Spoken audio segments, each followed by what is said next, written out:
SLT පාරිභෝගිකයෙකු නම් ඔබේ හිතවතෙකුට SLT නව සබඳතාවයක් 50%ක වට්ටමක් සහිතව ලබා දී ඔබේ බිල්පතරත් රුපියල් 6000ක් දක්වා වට්ටමක් හිමි කරගන්න.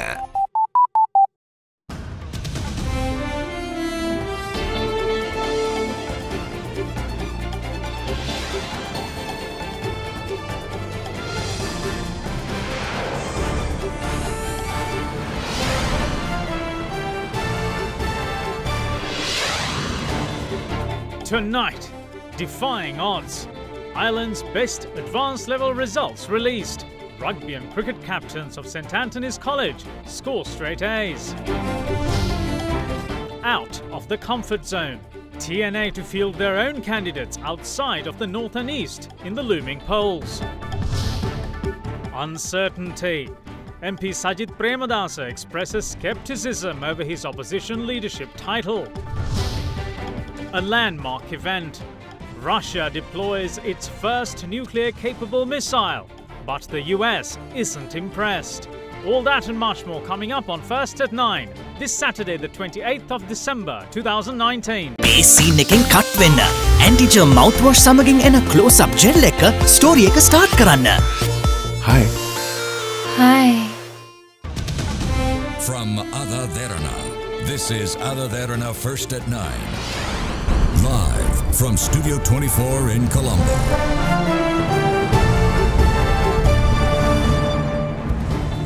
Good evening and welcome to First at 9. I'm Dhamik Eknagar. Let's start with your local stories. Former Minister Rajitha Senaratne, who was ordered to be remanded until the 30th of this month, continues to receive treatment at a private hospital in Narahempita under the security of prisons officials. The former minister was arrested by the Criminal Investigation Department last afternoon relating to an ongoing investigation into a media briefing the parliamentarian convened, where two individuals claimed to have perpetrated crimes with the use of white vans. MP Dr. Rajitha Senaratne, who was remanded until the 30th of this month, is still receiving treatment at a private hospital in Narahempita under the security of prison officials. A prison medical officer paid a visit to the hospital looking into the health condition of the former minister this morning.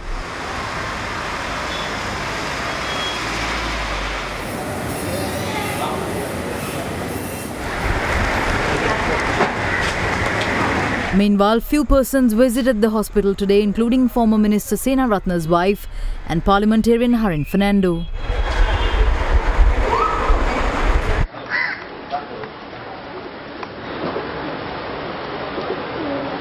The organisation dubbed Nava Singhale in the meantime lodged a complaint with the CID today, demanding that MP Senaratne be examined by government doctors. මහා ලොකුට සිංහ එකයි කතා කරපු රාජ්‍ය සේනාරත් මහත්තයා දැන් අන්ත අසරණ වෙලා ඇඳකට වෙලා බේරෙන්න කොහොමද කියන එක හැබැයි ඒ හිටිය එක්තරා වෛද්‍යවරයාගේ නම තමයි මුබාරත් කියන වෛද්‍යවරයා මේ තුලින් පේනවා මෙම වෛද්‍යවරයා මේ වෛද්‍ය වෘත්තියට ලොකු නිගාවක් කරන එකක් තමයි මේ වෛද්‍යවරයා විසින් චේතාන්විතව අපරාධකාරයෙක් ආරක්ෂා කිරීම තමයි පැහැදිලිව පේන්නේ. ඉතින් ඒක නිසා මේ චේතාන්විතව අපරාධකාරයෙක් ආරක්ෂා කිරීම සම්බන්ධව මෙම වෛද්‍යවරයාව ගෙනල්ලා අනිවාර්යෙන් පරීක්ෂණයක් පවත්වන්න ඕනේ අපරාධ පරීක්ෂණ දෙපාර්තමේන්තුවේ. The organisation Singhale too filed a complaint with the Criminal Investigation Department today, requesting to make submissions to court on the people who assisted MP Senaratne to remain in hiding. Chandrika Bandaranaike Kumaratunga හිටපු ජනාධිපතිනිය විසින් මේ රාජ්‍ය සේනාරත්න සංගවාගෙන සිටි බව. ඉතින් පැහැදිලිව කියන්න ඕනේ දණ්ඩ නීති සංග්‍රහයේ 209 වගන්ති අනුව සැකකරුවෙකුට නවාතැන් දීම, සැකකරුවෙකු සංගවාගෙන තබා ගැනීම, සැකකරුවෙකුට පහසුකම් සැපයීම මේ සම්බන්ධව ප්‍රධාන වශයෙන් බරපතල වැරදි ගණයට අයත් වෙන වැරදි. අපිට හෝඩුවාවල් කීපයක් ලැබිලා තියෙනවා. අද පාන්දර කාලයේදී ඔහු ප්‍රතිකාර ලබන පෞද්ගලික රෝහලේදී යම් සිද්ධියක් සිද්ධ වෙච්ච බවට චතුර සේනාරත්න කියන මේ සැකකරුගේ පුත්‍රයා අද උදේ රෝහල වෙත පැමිණ රෝහල් පරිශ්‍රයේදී යම්කිසි තර්ජනාත්මක අයුරින් හැසිරීමක් සිද්ධ කළාද බන්ධනාගාර නිලධාරීන්ට තර්ජනය කිරීමක් කළාද එතකොට පැහැදිලිව කියන්න ඕනේ චතුර සේනාරත්න එවැනි තර්ජනයක් හෝ බලපෑමක් බන්ධනාගාර නිලධාරීන්ට කළා නම් ඒ සම්බන්ධව බන්ධනාගාර නිලධාරීන් ගත්ත ක්‍රියාමාර්ගය මොකක්ද? Prison officials took over the custody of Dr. Senaratne last night from officers of the Criminal Investigation Department.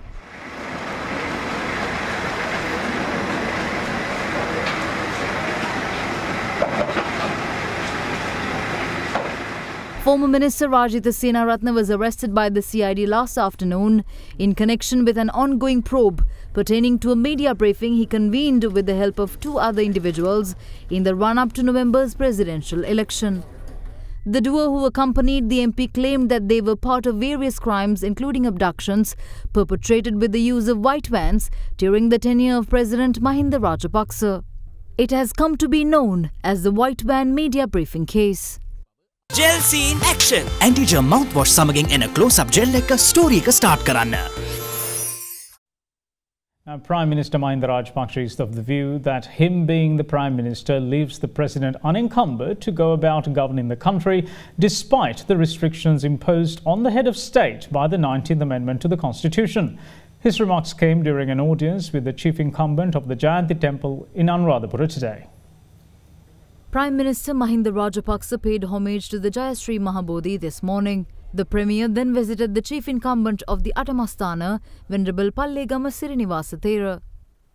The Prime Minister also paid homage to the Ruwanvali Sire, followed by his meeting with its chief incumbent, Venerable Pallegama Hemaratana Thera.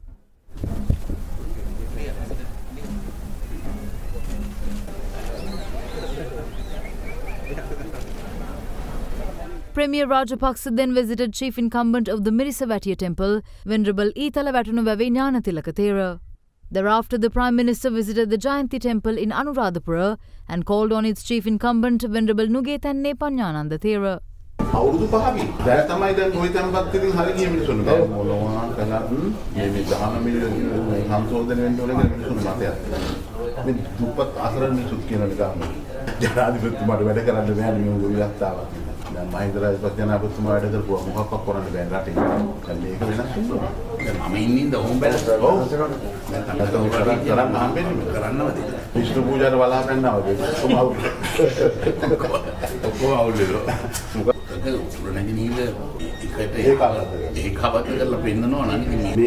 මේ රටේ ජාතිය නැති කරන මේ මතේනේ ඔය NGO අලියා පෙරහැර යන එක ඇතා පෙරහැර යන එකත් ප්‍රශ්නයක්. ඔව්. ඒක හක්ක පටස් කාලා මැරෙන එක ප්‍රශ්නයක් නෙවෙයි. අර 7 දිනක් මැරුණා. ඔව්. අද වෙනකන් මැරිච්ච ක්‍රමයක්වත් හොයාගන්න. තින්නියෝ මහතා. අනික මම බඩදරු ගැප්පර ඔක්කොම තේරෙනවා. Now, UNP MP Sajith Premadasa is sceptical of the opposition leadership given to him, saying he'll believe it when he sees it during the next parliamentary sitting. His comments came as he held another felicitation program for his supporters for backing him in the polls today. Another leg of the felicitation program of MP Sajith Premadasa targeting those who supported him during the presidential election was worked off in the area of Talawa of Anuradhapura today. අති මහත් බහුතරය පුනාම කිව්වා රටට අහිතකර කිවිසුම් අස්සම් කරන්න එපයි කියලා. මම දන්නේ නැහැ කොහොම ආවද කියලා. මගේ මැතිවරණ ව්‍යාපාරයේම මේ කිවිසුම ගෙනල්ලා ගැහුවා. ඒ තරම්ම දක්ෂ අන්දමින් මගේ මැතිවරණයට උදව් කරපු කණ්ඩායමුත් ඉන්නවා. අවසානයේ අපිව කෙලින්ම දැම්මා දේශද්‍රෝහීන්ගේ ගොඩට මේ MCC කිවිසුම නිසා. මම පැහැදිලිවම කියන්න කැමතියි යෝජිත විපක්ෂ නායකවරයා හැටියට. යෝජිත තුන්වෙනිද තමයි තීන්දුව වෙන්නේ යෝජිතද ස්ථිරද කියන එක. ඒ නිසා මම බොහොම පරිස්සමෙන් වචන පාවිච්චි කරා. යෝජිත විපක්ෂ නායකවරයා හැටියට තමුන්නාස්ලට කියන කැමතියි අපි ලෑස්ති MCC කිවිසුම විතරක් නෙවෙයි MCC කිවිසුමයි XR කිවිසුමයි සෝෆා කිවිසුමයි ශ්‍රී ලංකා සිංගප්පූරු වෙළඳ කිවිසුමයි ඔය ඔක්කොම ඓතිහාසික අනුරාධපුර පුරවරේ ජයශ්‍රී මහා බෝධීන් වහන්සේ රුවන්වැලි සෑය අභියස කෑලි කෑලි වලට ඉරලා ගමන්නට අපි සහයෝගය ලබා දෙනවායි කියන එක මේ අවස්ථාවේ කියන්න. Now, the Tamil National Alliance will arrive at a final decision on the 3rd of next month regarding the allocation of electoral seats for the upcoming parliamentary election in districts of Jaffna, Vanni, Trincomalee, Batticaloa and Ampara. The TNA urged the Tamil community in the northern and eastern provinces to back UNP candidate during the presidential election, which ensured a sweeping victory for MP Sajith Premadasa in the two districts. Now, it is, however, exploring the possibility of fielding their own candidates in the looming general election outside the north and east. Regarding the coming election, we have discussed how many seats allocate to the respective political parties in the National Alliance. Jaffna district, Vanni district, Trincomalee district, Batikalo district and that Ampara district, we have largely satisfied to take the decision. We decided to meet again the coming third during the time of the parliament session. We will discuss and finalize the seat arrangements and also plan to discuss the TNA considering to contest outside North and East, particularly in Colombo and Gabaha electorates. We have to discuss with the parties representing in the Hill Country Tamils and Hill Country leaders, and also is necessary we will discuss with the Muslim parties also how we take a decision and what are the electorates, what are the districts we are going to contest. All of us discuss and finalize the decision the coming third and following days in Colombo. Now moving on to other local stories, there have been a slew of transfers in the police hierarchy totaling 51. The National Police Commission said the officers transferred fall within the ranks of Senior Superintendent of Police to Senior Deputy Inspector General of Police. Some of the key appointments include Northern and Eastern provinces as well. Deputy Inspector General K.N.J. Vedasinghe has been appointed the DIG of the Criminal Investigation Department. Meanwhile, Senior DIG in charge of North West and North Central provinces, Nandana Munasinghe, has been made the Senior DIG of the North Central province. Senior DIG YRW Vijay Gunawardena, who was in charge of the Northern province, had now been given charge of the Northwestern province. In the meantime, Senior DIG KERL Fernando takes over the Central province, having previously been in charge of the Southern province as well as overseeing the Sabaragamu province on a temporary basis. In turn, the new acting Senior DIG of the Sabaragamu province is Senior DIG L.S. Patinayaka, who functioned as the acting Senior DIG of the Eastern province. Senior DIG DG N. Jayawardena meanwhile fills the vacuum created in the Eastern province following his stint at the police headquarters. In the meantime, Padmasiri Munasinghe has been promoted as the Senior DIG of the Northern province after having previously functioned as the DIG of Sabaragamu and acting DIG of Kegol. LFARJ Silva is also promoted as acting Senior DIG in charge of the Southern province after his stint as DIG Vanni. Senior Superintendent of Police in the Nugegoda Police Division, meanwhile, has been given a transfer to the Welfare Division. We'll be back after this very short break. Stay tuned.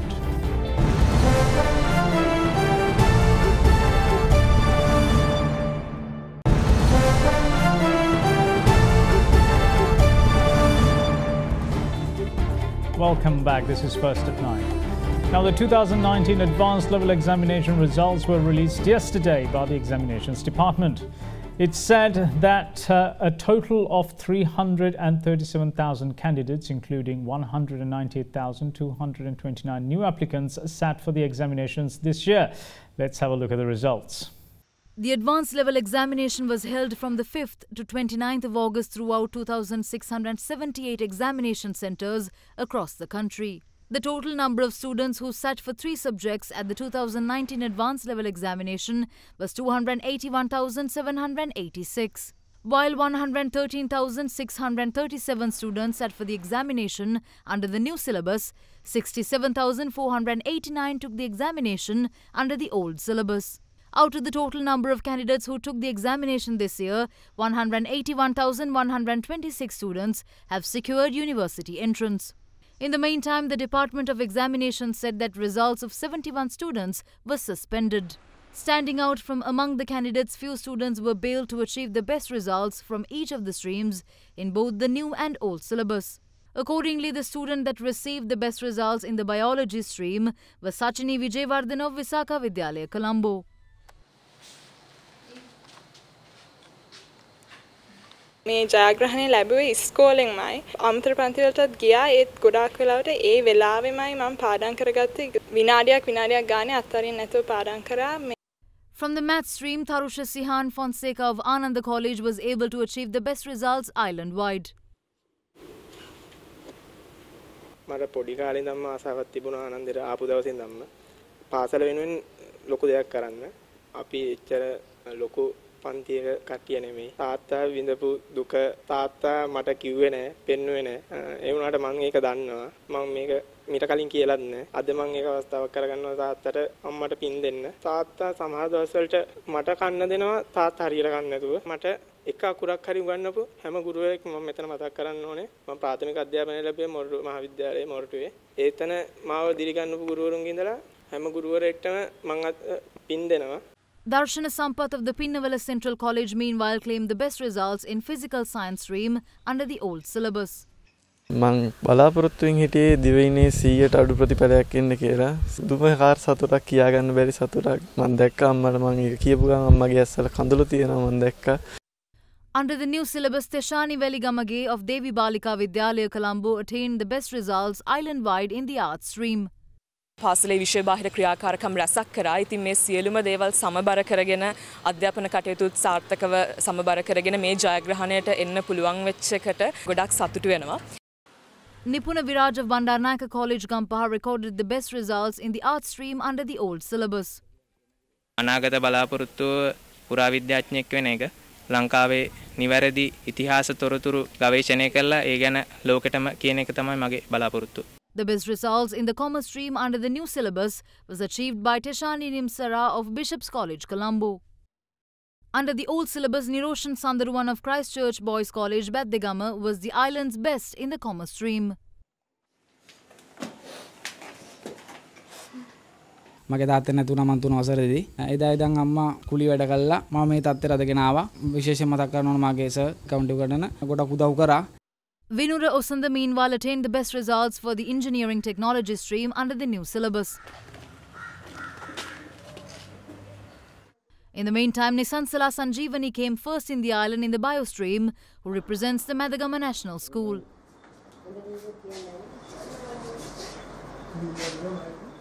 As a recent trend of the modern generation, we see parents discouraging their children in pursuing extracurricular and sports activities, but to rather divert that focus into the academic field. However, 2 students of St. Anthony's College led by example by being successful in both academia and sports. Rugby and cricket captains of the school were able to achieve straight A's in the GCE advanced level. I am extremely thankful for my school and for all the individuals that supported me throughout this journey. This journey was not that easy as it seems. It was kind of rough, but then everything that I gave up, all the challenges that I faced, I think they paid off in the end and I got what I deserved. And also I began my rugby career in 2011. It was kind of difficult to balance both studies and sports at the same time. හරියටම ක්‍රීඩාවට තිත තියලා ඉගෙනීමට යොමු වුණේ මාස 2ක් වගේ පොඩි කාලයක්. ඒතකම මම සෙල්ලම් කරා පාසලේ. ගොඩක් කැප වුණා, ගොඩක් මහන්සි වුණා. ඉස්කෝලේ ගොඩක් මට පන්ති අතපසු වුණා. කට සහරාගට හින්දා කොහොම හරි හිතපු විදිහට මහන්සියේ ප්‍රතිඵල ලබා ගන්න පුළුවන් වුණා. දෙමව්පියන්ගෙන් ලොකු සහයෝගයක් ලැබුණා. පාසලේ විදුහල්පති පියතුමාටත් පාසලේ ගුරු මණ්ඩලයටත් මම ගොඩක් ස්තුතිවන්ත වෙන්න ඕනේ මාත් එක්ක දිගටම මේ ගමනේ හිටියට.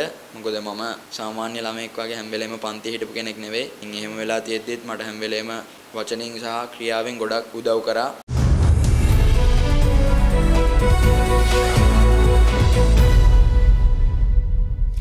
Now, Russian gas giant Gazprom announced yesterday that it has paid $2.9 billion to Ukraine's state-owned gas company Naftogaz in accordance with a ruling made by the Arbitration Institute of the Stockholm Chamber of Commerce. Now, Russia and Ukraine signed a protocol last week agreeing on the terms of the transit of Russian gas to West Europe through Ukraine. According to the protocol, Gazprom will pay $2.9 billion as compensation to Ukraine by tomorrow as to settle a long-running dispute over the transit fees for gas transported to West Europe. Ukraine is a key transit route for Russian gas to West Europe. Now, the protocol will enter into force on January the 1st and will last for 5 years.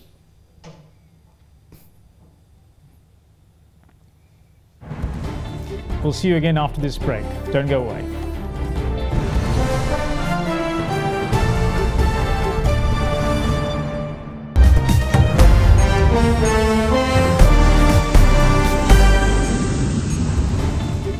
Welcome back. This is First at 9. Now, Russia has deployed its first nuclear-capable missile that military officials claim can fly at 27 times of the speed of sound, winning a race against the US to develop hypersonic weapons. President Vladimir Putin boasted that the avant-garde hypersonic glide vehicle means Russia now leads the world in engineering an entire new class of weapons.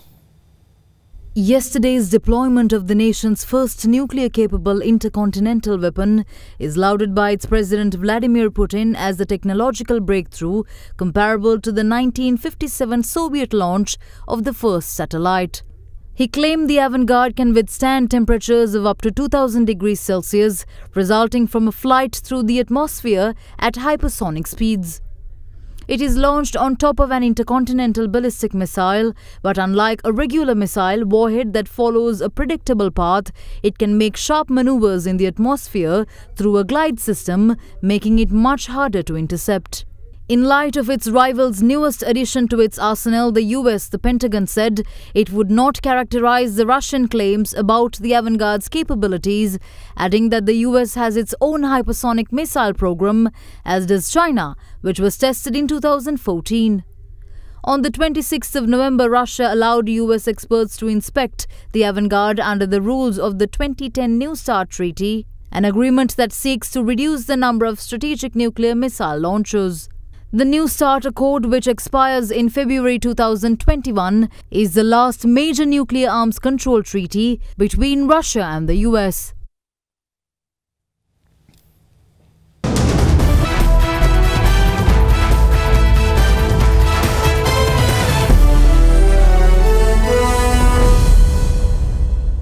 Now, Australia continued their dominance over New Zealand as they amassed a 456-run lead over the tourists on day 3 of the second test in Melbourne. New Zealand were bowled out for 148 runs in response to Australia's 476, with Pat Cummins taking 5 wickets for 28 runs. The hosts slipped to 137 for 4 wickets at the close after not enforcing the follow-on, but they still have an impressive lead over their opponents. Australia won the first test of the 3-match series by 296 runs. Australia's pace bowlers again did the damage against New Zealand, with Tom Latham's top scoring for the hosts with 50. Cummins claimed his second 5-wicket haul of the year, while James Pattinson took 3 for 34 and Mitchell Starc 2 for 30. New Zealand will be without Trent Boult for the remainder of the tour after the strike bowler fractured his hand. Boult was struck by Starc while batting and will fly home after the Melbourne Test.